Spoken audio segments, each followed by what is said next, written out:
ఆదికాండము 43వ అధ్యాయము. ఆ దేశమందు కరువు భారముగా ఉండెను గనుక వారు ఐగుప్తు నుండి తెచ్చిన ధాన్యము తినివేసిన తరువాత వారి తండ్రి, మీరు మరలా వెళ్లి మన కొరకు కొంచెము ఆహారము కొనుడని వారితో అనగా, యూదా అతని చూచి, ఆ మనుష్యుడు మీ తమ్ముడు మీతో ఉంటేనే గాని మీరు నా ముఖము చూడకూడదని మాతో గట్టిగా చెప్పెను. కాబట్టి నీవు మా తమ్ముని మాతో కూడా పంపిన ఎడల మేము వెళ్లి నీ కొరకు ఆహారము కొందుము. నీవు వానిని పంపనొల్లని ఎడల మేము వెళ్లము. ఆ మనుష్యుడు, మీ తమ్ముడు మీతో లేని ఎడల మీరు నా ముఖము చూడకూడదని మాతో చెప్పెననెను. అందుకు ఇశ్రాయేలు, మీకు ఇంకొక సహోదరుడు కలడని మీరు ఆ మనుష్యునితో చెప్పి నాకు ఇంత శ్రమ కలగచేయనేలా అనగా, వారు, ఆ మనుష్యుడు మీ తండ్రి ఇంకా సజీవుడై ఉన్నాడా, మీకు సహోదరుడు ఉన్నాడా అని మమ్మను గూర్చియు మా బంధువులను గూర్చియు ఖండితముగా అడిగినప్పుడు మేము ఆ ప్రశ్నలకు తగినట్టు అతనికి వాస్తవము తెలియచెప్పితిమి. మీ సహోదరుని తీసుకుని రండని అతడు చెప్పునని మాకెట్లు తెలియననిరి. యూదా తన తండ్రి అయిన ఇశ్రాయేలును చూచి, ఆ చిన్నవాణ్ణి నాతో కూడా పంపుము, మేము లేచి వెళ్ళుదుము. అప్పుడు మేమే కాదు, నీవును మా పిల్లలను చావక బ్రతుకుదుము. నేను అతని గూర్చి పూటబడుదును, నీవు అతని గూర్చి నన్ను అడగవలెను. నేను అతని తిరిగి నీ యొద్దకు తీసుకుని వచ్చి నీ ఎదుట నిలవబెట్టని ఎడల ఆ నింద నా మీద ఎల్లప్పుడూ ఉండును. మాకు తడవు కాకపోయిన ఎడల ఈ పాటికి రెండవ మారు తిరిగి వచ్చియుందుమని చెప్పగా, వారి తండ్రి అయిన ఇశ్రాయేలు వారితో, అట్లయినా మీరిలాగు చేయుడి. ఈ దేశమందు ప్రసిద్ధములైనవి అనగా కొంచెము మస్తకి, కొంచెము తేనె, సుగంధ ద్రవ్యములు, బోళము, పిస్తాచకాయలు, బాదము కాయలు మీ గోనెలలో వేసుకుని ఆ మనుషునికి కానుకగా తీసుకుని పోవుడి. రెట్టింపు రోకలు మీరు తీసుకొనిడి. మీ గోనెల మూతిలో ఉంచబడి తిరిగి వచ్చిన రోకలు కూడా చేతపట్టుకొని పోయి మరలా ఇచ్చివేయుడి. ఒకవేళ అది పొరబాటై ఇండును, మీ తమ్ముని తీసుకొని లేచి ఆ మనుషుని యొద్దకు తిరిగి వెళ్ళుడి. ఆ మనుష్యుడు మీ ఇతర సహోదరుని బెన్యామీనును మీకు అప్పగించినట్లు సర్వశక్తుడైన దేవుడు ఆ మనుషుని ఎదుట మిమ్మును కరుణించునుగాక. నేను పుత్రహీనుడినై ఉండవలసిన ఎడల పుత్రహీనుడనగుదునని వారితో చెప్పెను. ఆ మనుష్యులు ఆ కానుకను తీసుకొని చేతులలో రెట్టింపు రోకలను తమ వెంట బెన్యామీనును తీసుకుని లేచి ఐగుప్తునకు వెళ్లి యోసేపు ఎదుట నిలిచిరి. యోసేపు వారితోనున్న బెన్యామీనును చూచి తన గృహ నిర్వాహకునితో, ఈ మనుషులను ఇంటికి తీసుకుని పోయి ఒక వేటను కోసి వంట సిద్ధము చేయించుము. మధ్యాహ్నమందు ఈ మనుషులు నాతో భోజనము చేయుదురని చెప్పెను. యోసేపు చెప్పినట్లు అతడు చేసి ఆ మనుషులను యోసేపు ఇంటికి తీసుకుని పోయెను. ఆ మనుషులు యోసేపు ఇంటికి రప్పింపబడినందున వారు భయపడి, మొదట మన గోనెలలో తిరిగి పెట్టబడిన రోకల నిమిత్తము అతడు మన మీదికి అకస్మాత్తుగా వచ్చి మీదపడి మనలను దాసులుగా చెరపట్టి మన గాడిదలను తీసుకొనుటకు లోపలికి తెప్పించననుకొనిరి. వారు యోసేపు గృహ నిర్వాహకుని యొద్దకు వచ్చి ఇంటి ద్వారమున అతనితో మాట్లాడి, అయ్యా, ఒక మనవి. మొదట మేము ఆహారం కొనుటకే వచ్చితిమి. అయితే మేము దిగిన చోటికి వచ్చి మా గోనెలను విప్పినప్పుడు, ఇదిగో మా రోకల తూనికకు సరిగా ఎవరి రోకలు వారి గోనెమూతిలో నుండెను.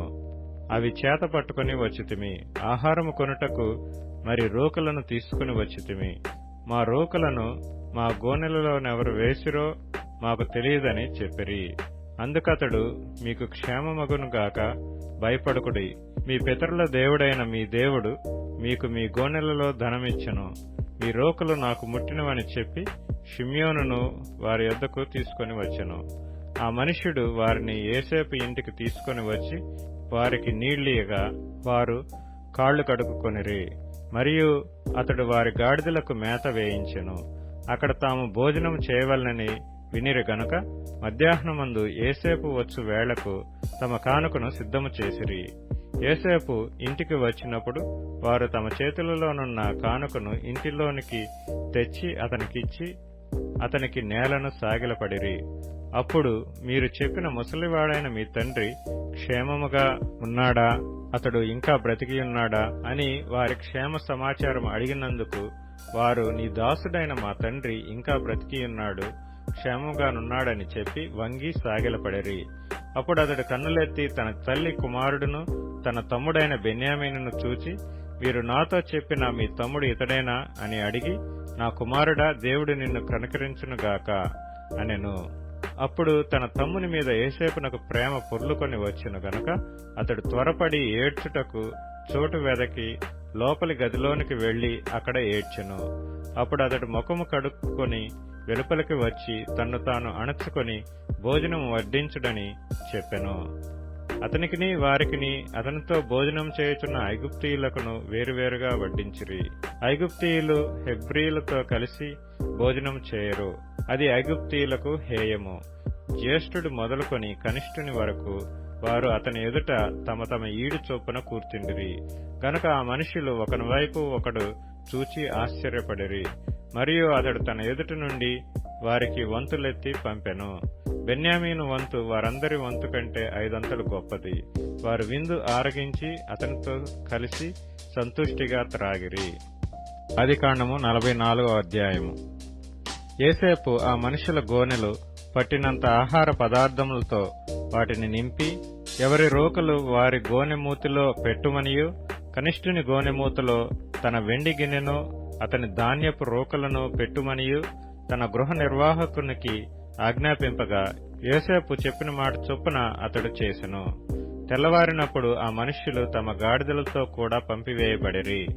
వారు ఆ పట్టణము నుండి బయలుదేరి ఎంతో దూరం వెళ్లక మునుపు యోసేపు తన గృహ నిర్వాహకుని చూచి, నీవు లేచి ఆ మనుష్యుల వెంటబడి వెళ్లి వారిని కలుసుకొని, మీరు మేలుకు కీడు చేయనేలా దేనితో నా ప్రభువు పానము చేయనో, దేనివలన అతడు శకునములో చూచునో అది ఇదే కదా, మీరు దీని చేయటం వలన కాని పని చేసితురని వారితో చెప్పుమనెను.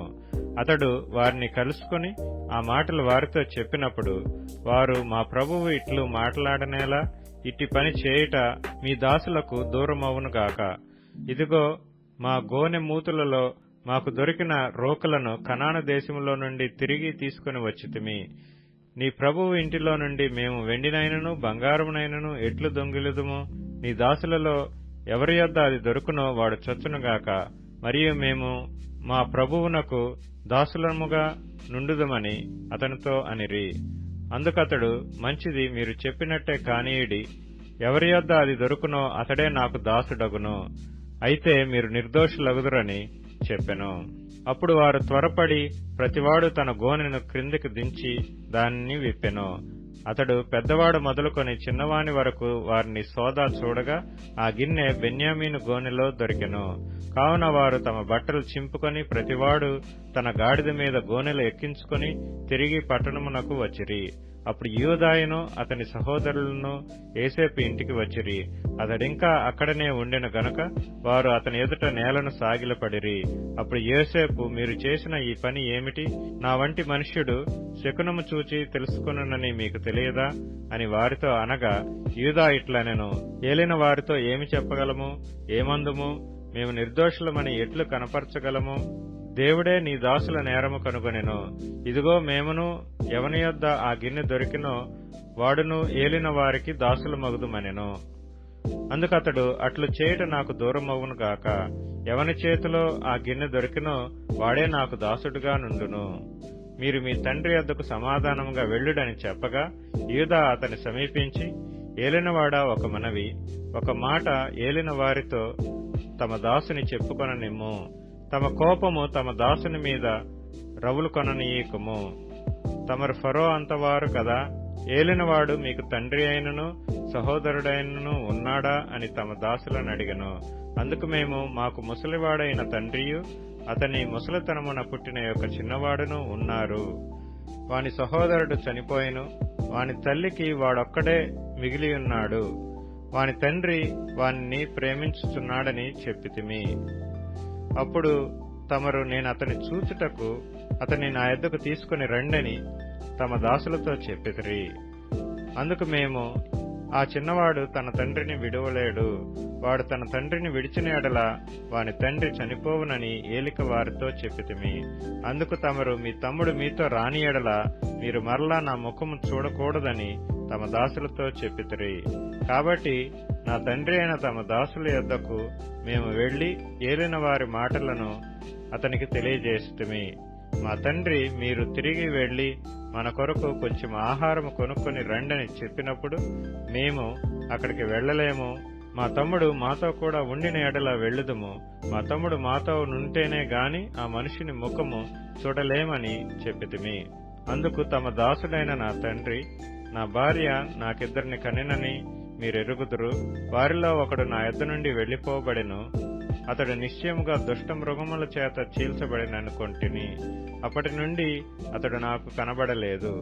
మీరు నా ఎదుటి నుండి ఇతన్ని తీసుకుని పోయిన తరువాత ఇతనికి హాని సంభవించిన ఎడల నెరసిన వెంట్రుకలు కల నన్ను మృతుల లోకములోనికి దుఃఖముతో దిగిపోవునట్లు చేయుదురని మాతో చెప్పెను. కావున తమ దాసుడైన నా తండ్రి యొద్దకు నేను వెళ్లినప్పుడు ఈ చిన్నవాడు మా యొద్ద లేని ఎడల అతని ప్రాణము ఇతని ప్రాణముతో పెనవేసుకుని ఉన్నది గనుక ఈ చిన్నవాడు మా యొద్ద లేకపోవట అతడు చూడగానే చనిపోవును.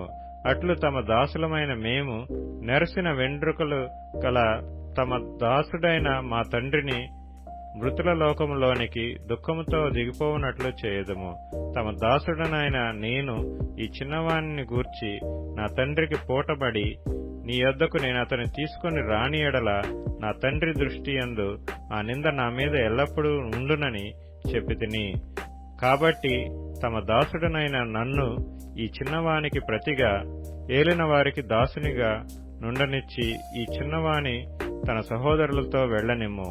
ఈ చిన్నవాడు నాతో కూడా లేని ఎడల నా తండ్రి యొద్దకు నేనెట్లు వెళ్లగలను? వెళ్లిన ఎడల నా తండ్రికి వచ్చు అపాయము చూడవలసి వచ్చునని చెప్పెను. ఆదికాండము 45వ అధ్యాయము. అప్పుడు యోసేపు తన యొద్ద నిలిచిన వారందరి ఎదుట తన్ను తాను అణుచుకొన జాలక నా యొద్ద నుండి ప్రతి మనిషిని వెలుపలికి పంపివేయుడని బిగ్గరగా చెప్పెను. యోసేపు తన సహోదరులకు తన్ను తాను తెలియజేసుకున్నప్పుడు ఎవరునూ అతని యొద్ద నిలిచియుండలేదు. అతడు ఎలుగెత్తి ఏడ్వగా ఐగుప్తీయులను ఫరో ఇంటి వారును వినిరి. అప్పుడు యోసేపు, నేను యోసేపును, నా తండ్రి ఇంకా బ్రతికియున్నాడా అని అడిగినప్పుడు అతని సహోదరులు అతని సముఖమందు తొందరపడి అతనికి ఉత్తరము ఇయ్యలేకపోయిరి. అంతటా యోసేపు, నా దగ్గరకు రండని తన సహోదరులతో చెప్పినప్పుడు వారు అతని దగ్గరకు వచ్చిరి.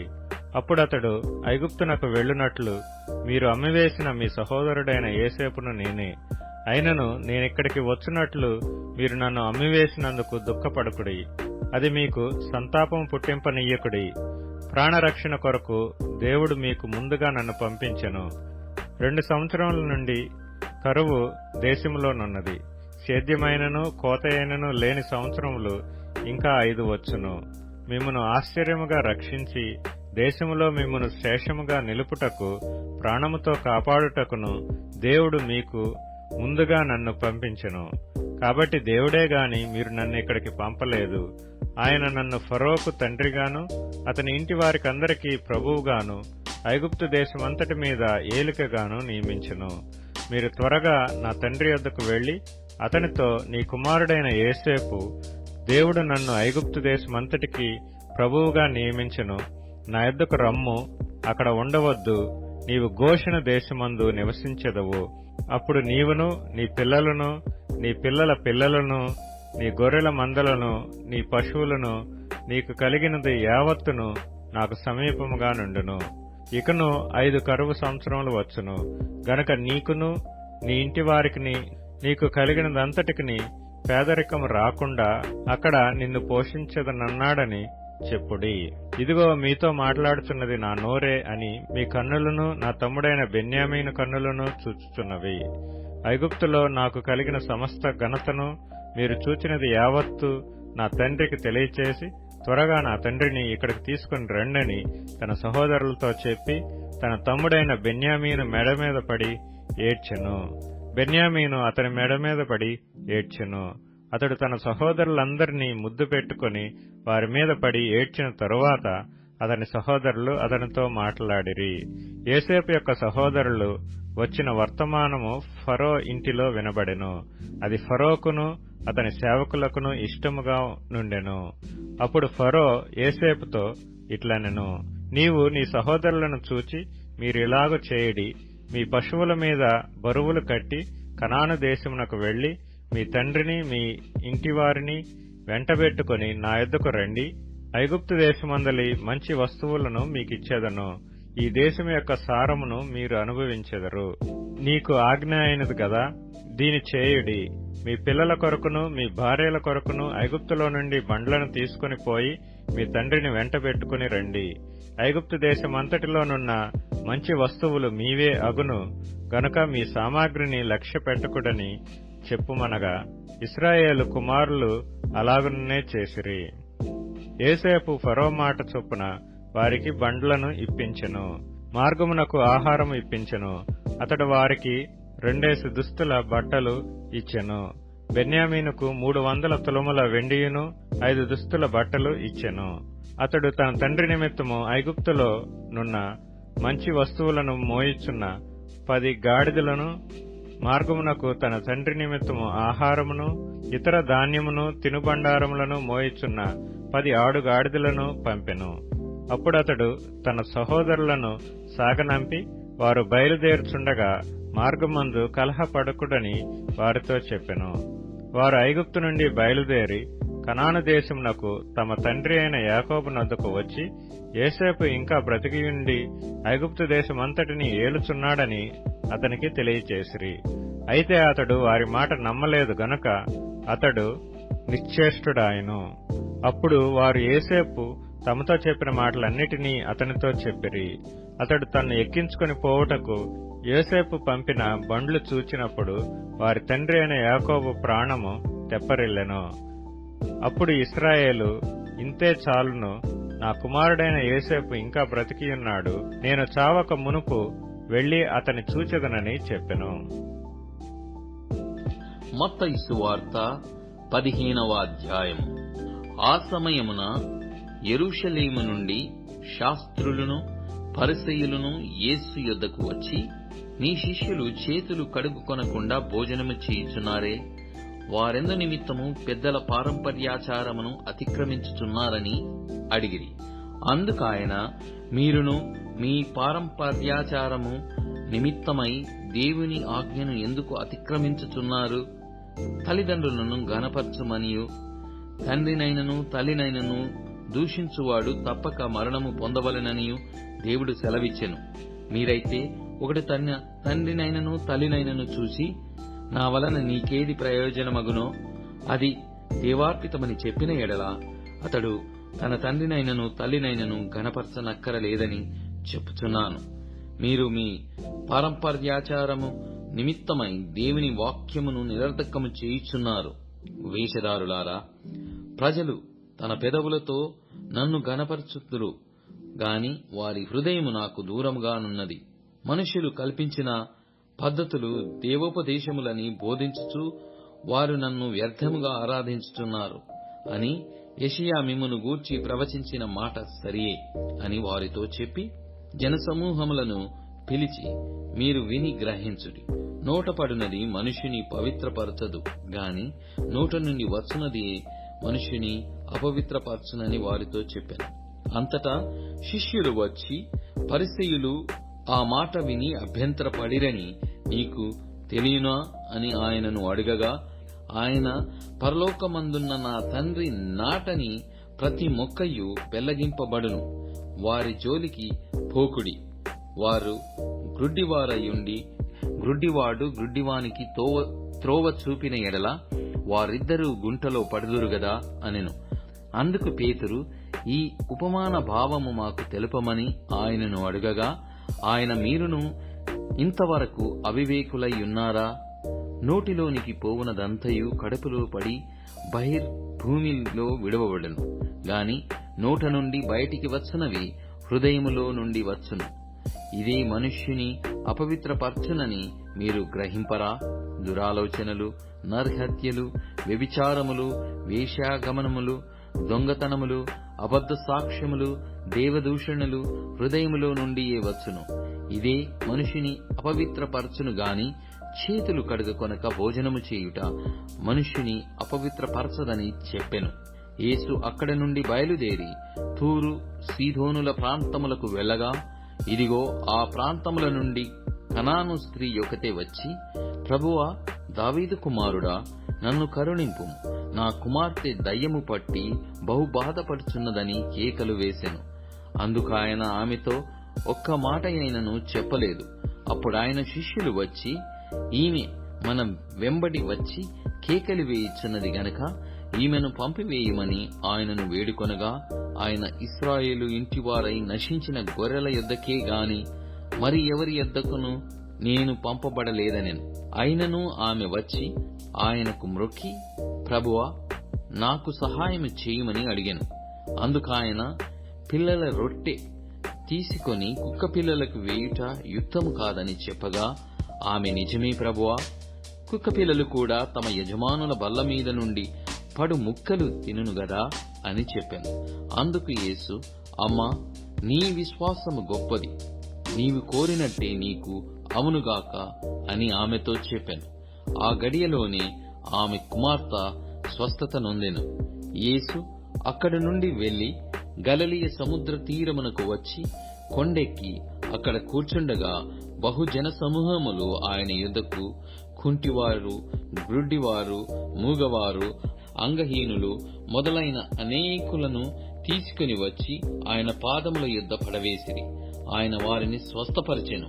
మూగవారు మాటలాడుటయు, అంగహీనులు బాగుపడుటయును, కుంటివారు నడుచుటయును, గ్రుడ్డివారు చూచుటయును జనసమూహములు చూచి ఆశ్చర్యపడి ఇశ్రాయేలు దేవుని మహిమపరచెది. అంతటా యేసు తన శిష్యులను పిలిచి, ఈ జనులు నీటికి 3 దినముల నుండి నా యొద్దనున్నారు. వారికి తిననేమీయూ లేదు గనక వారి మీద కనికరపడుచున్నాను. వారు మార్గములో మూర్ఛపోవుదురేమో అని వారిని ఉపవాసముతో పంపివేయుటకు నాకు మనస్సు లేదని వారితో చెప్పగా, ఆయన శిష్యులు ఇంత గొప్ప జనసమూహమును తృప్తిపరచుటకు కావలసిన రొట్టెలు అరణ్య ప్రదేశములో మనకు ఎక్కడ నుండి వచ్చునని ఆయనతో అనిరి. యేసు, మీ యొద్ద ఎన్ని రొట్టెలున్నవని వారినడుగగా, వారు 7 రొట్టెలు కొన్ని చిన్న చేపలును ఉన్నవని చెప్పిరి. అప్పుడాయన నేల మీద కూర్చుండుడని జనసమూహమునకు ఆజ్ఞాపించి ఆ 7 రొట్టెలను ఆ చేపలను పట్టుకొని కృతజ్ఞతాస్తుతులు చెల్లించి వాటిని విరిచి తన శిష్యులకిచ్చెను. శిష్యులు జనసమూహమునకు వడ్డించిరి. వారందరూ తిని తృప్తి పొందిన మీదట మిగిలిన ముక్కలు 7 గంపల నిండా ఎత్తిరి. స్త్రీలను పిల్లలను గాక తినిన వారు 4,000 మంది పురుషులు. తరువాత ఆయన జనసమూహములను పంపివేసి దోణి ఎక్కి మగదాను ప్రాంతములకు వచ్చెను.